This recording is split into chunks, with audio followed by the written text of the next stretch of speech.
We're live. I think we're live on Facebook. 5, 4, 3, 2, 1. Are we live? Oh my gosh. Oh my gosh. We're live. I'm alive. How's my twin? This little light of mine, I'm gonna let it shine. This little light of mine, I'm gonna let it shine. I'm very well, thank you, my twin. How's my twin? Your twin is good. I've been teaching today, which is really nice because, as you know, with lockdown, well, certainly in England, singing and teaching face-to-face has not been permitted, which has been pretty sucky, actually. So I'm really happy. I had two beautiful, lovely students today. One I taught in a garden, and the other one I took to a crematorium, which might sound strange, but we've got a beautiful crematorium here, and I love it. I love meeting my student at the bottom of the gate entrance and just walking up through sort of the wildness of the environment, just talking to begin with, you know, a little bit of exercise as well, and just taking in surroundings. And then because there's no sound, no walls for the sound to rebound against, no one really hears you very much.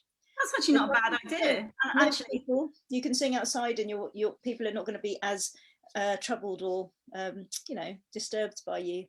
Well, maybe the spirits, maybe the resting folk get a bit of entertainment. We have to be respectful, obviously, but there's just something really nice about being able to sing outside, especially at the moment. Yeah, and good for you for doing something different. Yeah, I'm just going to tag you, actually. I've just remembered on Facebook, so that anyone on your timeline. Tag me. Say again? Tag me, darling, tag me. I've tagged you. You are tagged. Consider yourself tagged. It's 2 tags. I feel so honoured to be tagged. So listen, I really wanted to, the reason I thought it'd be really nice for us to do this is, one, we've not done a Twinterview before. No, we haven't done a Twinterview before, have we? Our twin tuition was telling us that we need to spend some time celebrating one another's current life goals, and I'm just really excited by what you're doing. I'm kind of scared by it in a little way, because you're not the coaching. I think that's fantastic. I just mean the topic, because so for those of you who don't know Aisha very well on my timeline, Aisha is my fabulous and most amazing twin sister, mentor, person who makes me laugh without even having to say anything, the person who carries my heart when things are tough, tells me as it is when I may not want to hear it, but at least she's being honest.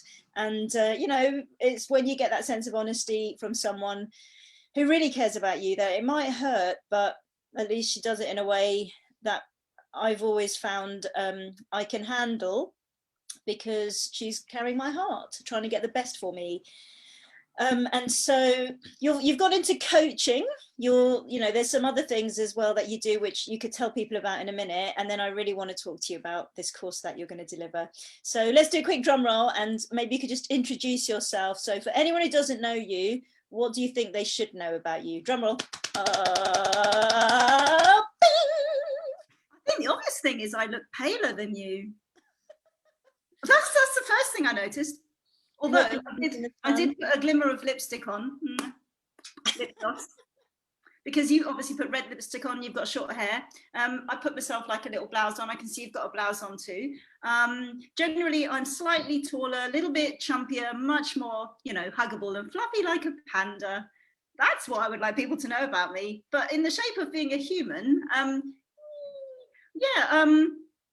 we're twins, as we both know. We're both going through lots of change at the moment. So yes, I have my day job, but I think it all started when I was young. When I was young, as you know, we both, our mum was very close to us, and we both experienced a change which was that she went from needing a kidney transplant to 10 years on dialysis, and then eventually leaving this earth. And back then, you and I, we had lots of support with our friends and family and organisations that we belonged to, particularly with music as well, which is very paramount considering we've, we're mourning the loss of our loved conductor Gwyn Arch.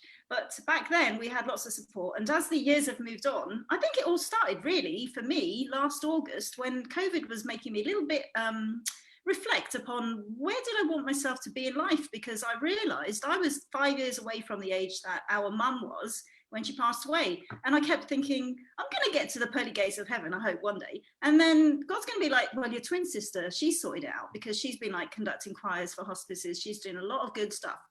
You didn't quite figure it out, did you? Anyway, so I took part in a coaching course to try and figure out if this is something I could enjoy doing and help people with. And I very, very quickly realized it is, because not only did I meet a great community of people, but I also joined this community called MA, where you map your emotions. And combining my coaching skills with my MA mapping of your emotions, I developed a course to help people deal with grief, not to help grief, maybe to help grief, but to help people deal with grief. And it really has been a long, long journey, because I thought actually I'd processed everything fine, but I realized perhaps I haven't quite processed it as well as I could.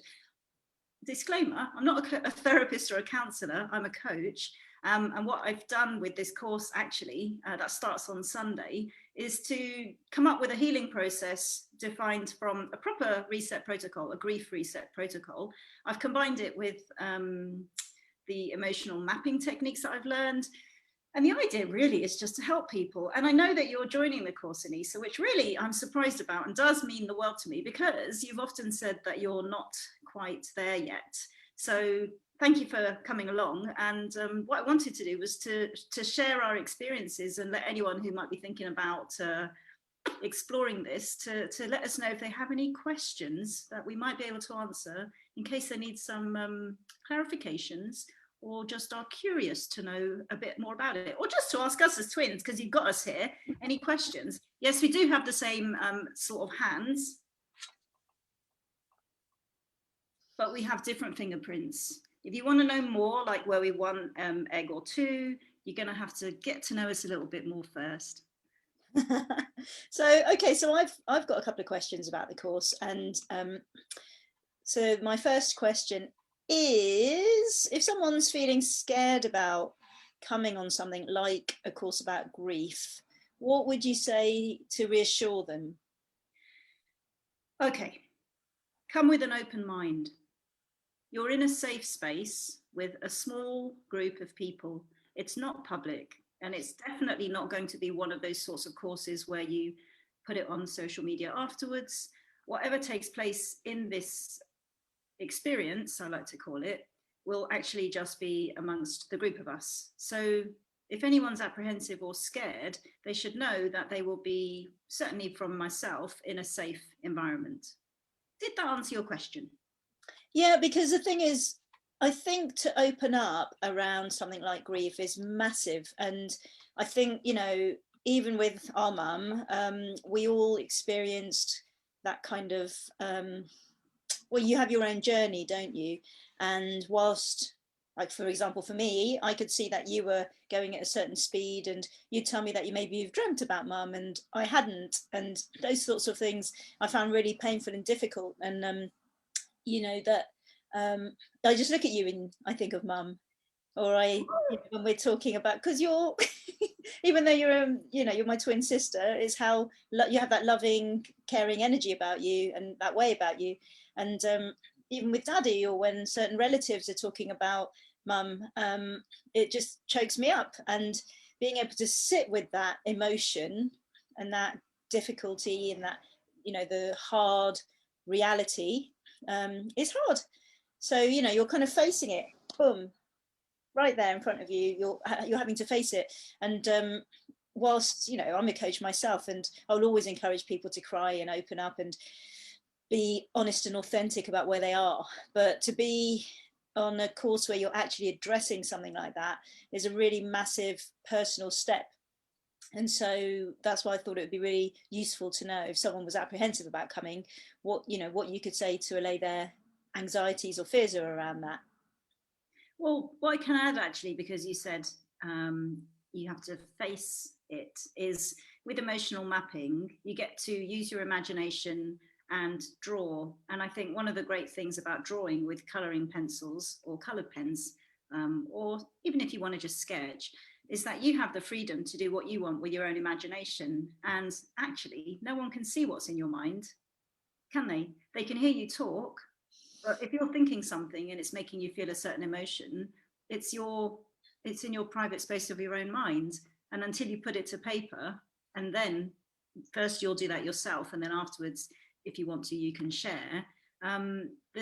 There's a feeling of a safety blanket around that, because it's your own form of expression. Because actually speaking can be quite uncomfortable for some people, but as we know, drawing is the easiest form of expression to overcome the universal problem of loss, which we all will face at some point. So I go in with a positive attitude, because anyone who's afraid should know that I feel like I've come through it, and you're in good hands. Yeah, and you know, let's just sort of talk for a moment about the process and the approach.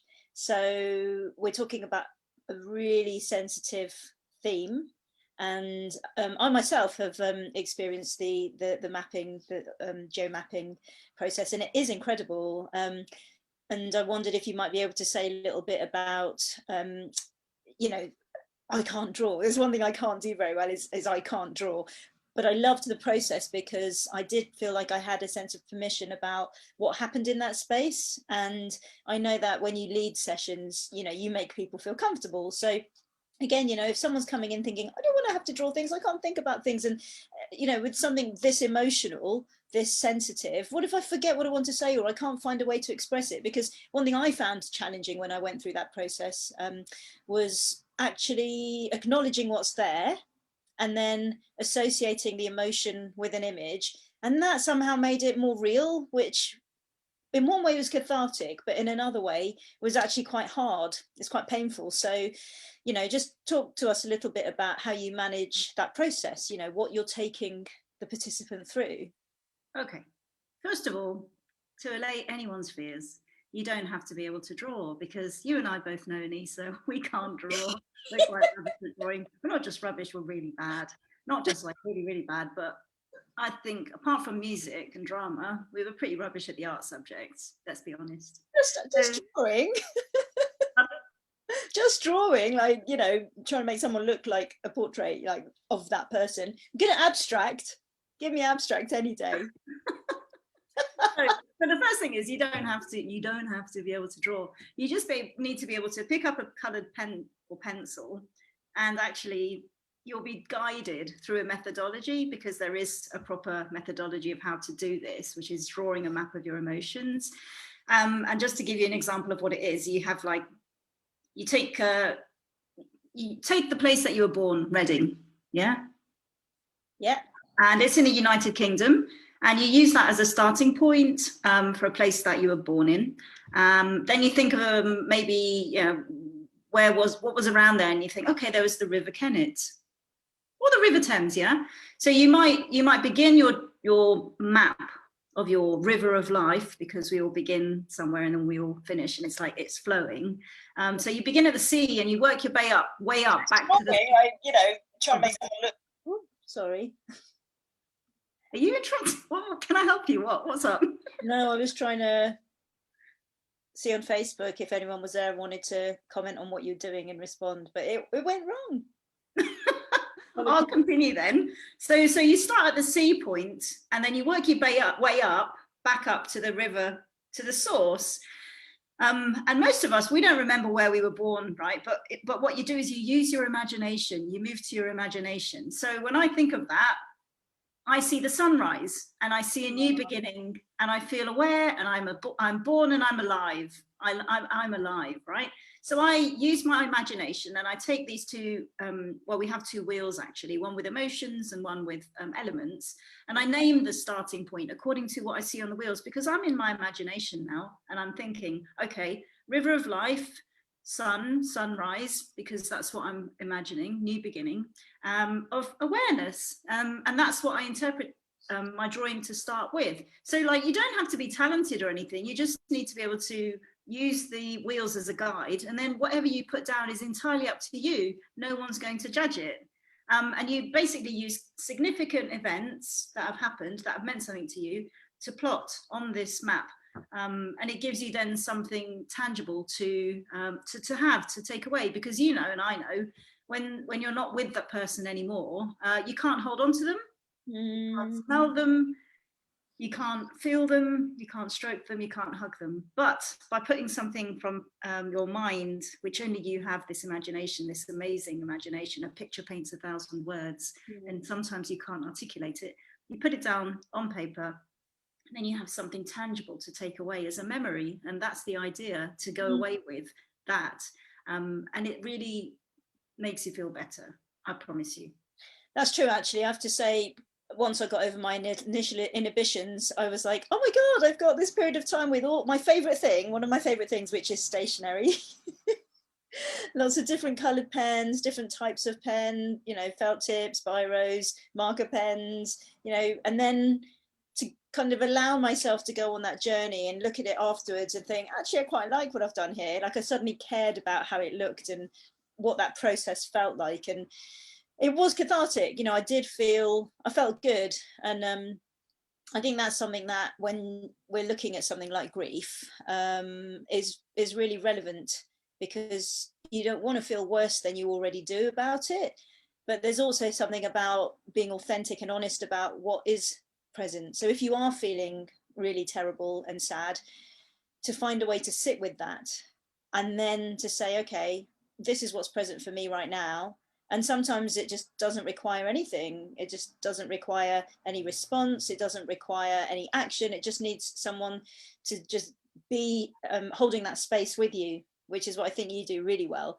And then work around something there if necessary, and then start to move to the next stage of, okay, I want to acknowledge what's gone on for me inside, what is going on right now, and maybe has been for the last, for me, 20 odd years, you know. And now the next thing is, I'm going to start to let some of that out. And, you know, that moment where your throat just chokes up and you get that ache here, you know, you're about to cry, the emotions are just pushing through, and you're just thinking, I feel really vulnerable, really exposed, but I'm on a bit of a journey, just one step forward, just one moment in time forwards, and suddenly things feel a bit different. That's the idea, because the whole point about managing emotions is you get to think about how you feel. And when we think of a memory from our past or even our present, usually you relate to what your emotional feeling was back then. Like if I say to you, girls choir, what emotion do you think? Naughtiness. Fear. You know, when we think about our beloved twin, I think a lot of us were a bit scared of him, but we totally respected him. We did absolutely everything he told us to, and the results were amazing. You know, it was just a really joyous time. I remember we'd walk in and we'd hear Justine and Laura going, Aisha and Aneesa, like you know, it's the twins, and you said joy. Crazy fun times of being ridiculous, having fun, playing, you know, which we all need to do as adults, and delving into our inner child and letting out what's there. Yeah, so what I basically enable people to do, participants of the course to do, is to connect to an emotion that they're feeling and to get to express it by drawing it on paper. Because we've all heard of the term storytelling, but we don't really all know what the word story drawing means. And we know what roadmaps are, and we know what reading a map when you're driving somewhere is like too, but you can actually do it for your own life. And that's also what I find quite fascinating, or not just find, it is really fascinating. And I want to share it with everyone, which is also another reason that I'm doing this, because honestly, I thought when I got to the age I was 5 years before Mum passed away. Which is now. Yes. Just saying. I know. I thought I'd lived like everything really like to the best. And I thought, actually, do you know, I'm not entirely sure what my purpose is, but now I feel like I really know it and I want to live it. And so I am living it. Oh, look at you smiling. I am living it and I want to share it. I want to share the skills and the techniques with everyone, because it's such a fascinating thing. I think when you think of your imagination and you get to share it in a community like I'm in, there's just nothing bad about it. It just makes you feel joyous and happy and wild, and bit like an erupting volcano. That's kind of a pretty good term for it. I'm just like oozing out the lava. I'm just like oozing out. So I'm not like ash going into the air and disappearing like, poof. I'm like oozing out and it needs to be shared. That's why I'm doing this. I want to share the ooze. Oh my God. You're Do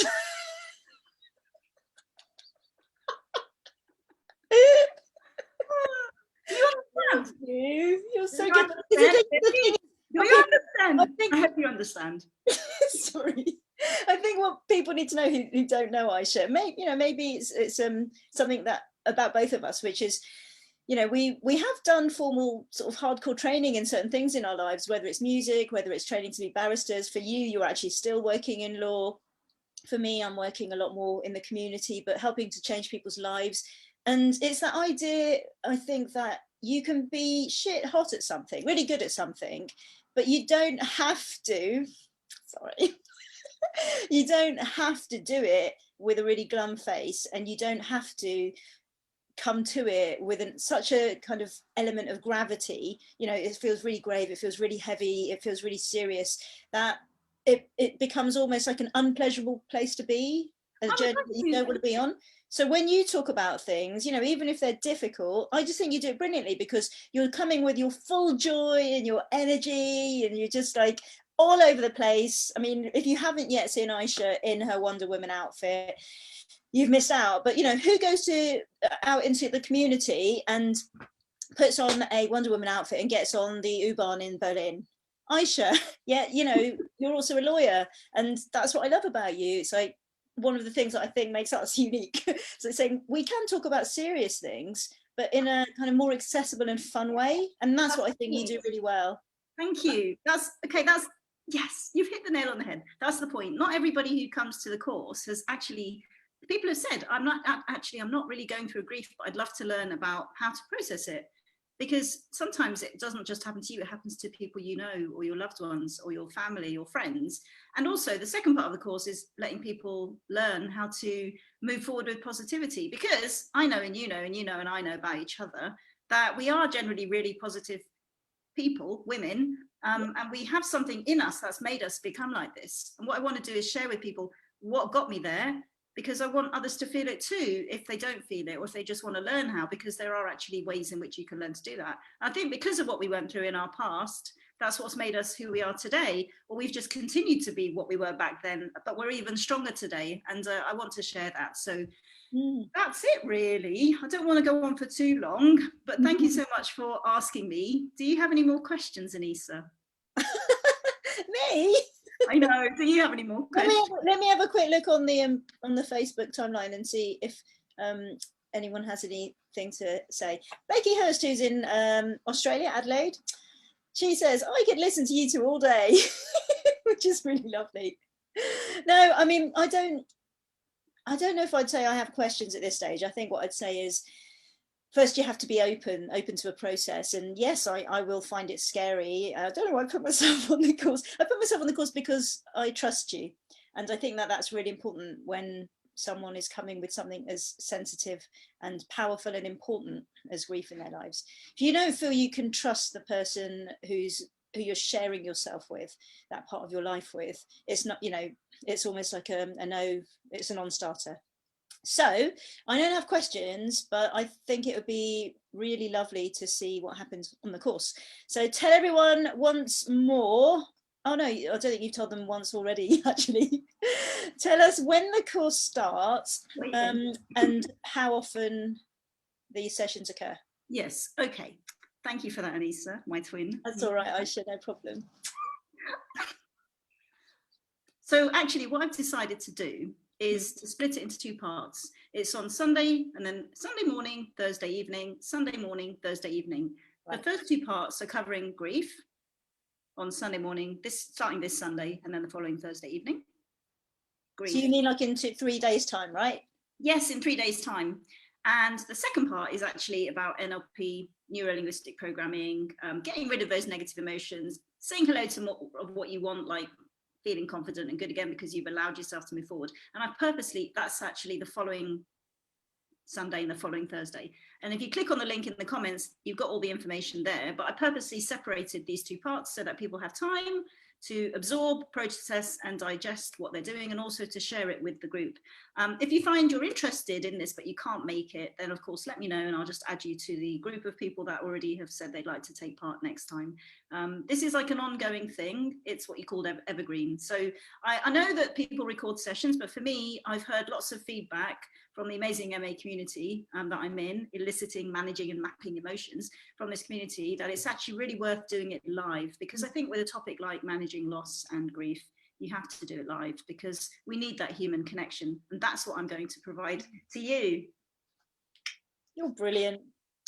I can't wait, actually. I'm really looking forward to it. So as Aisha said, the link for the course is going to go in the comments below. If anyone's got any questions, just send us a direct message, either one of us. We're obviously in touch with each other, but Aisha's going to be tagged in the comments anyway. Thank you for spending some time with me from sunny Berlin. Greetings from in sunny Brighton. And talk to you soon. Thanks. Love you. Bye.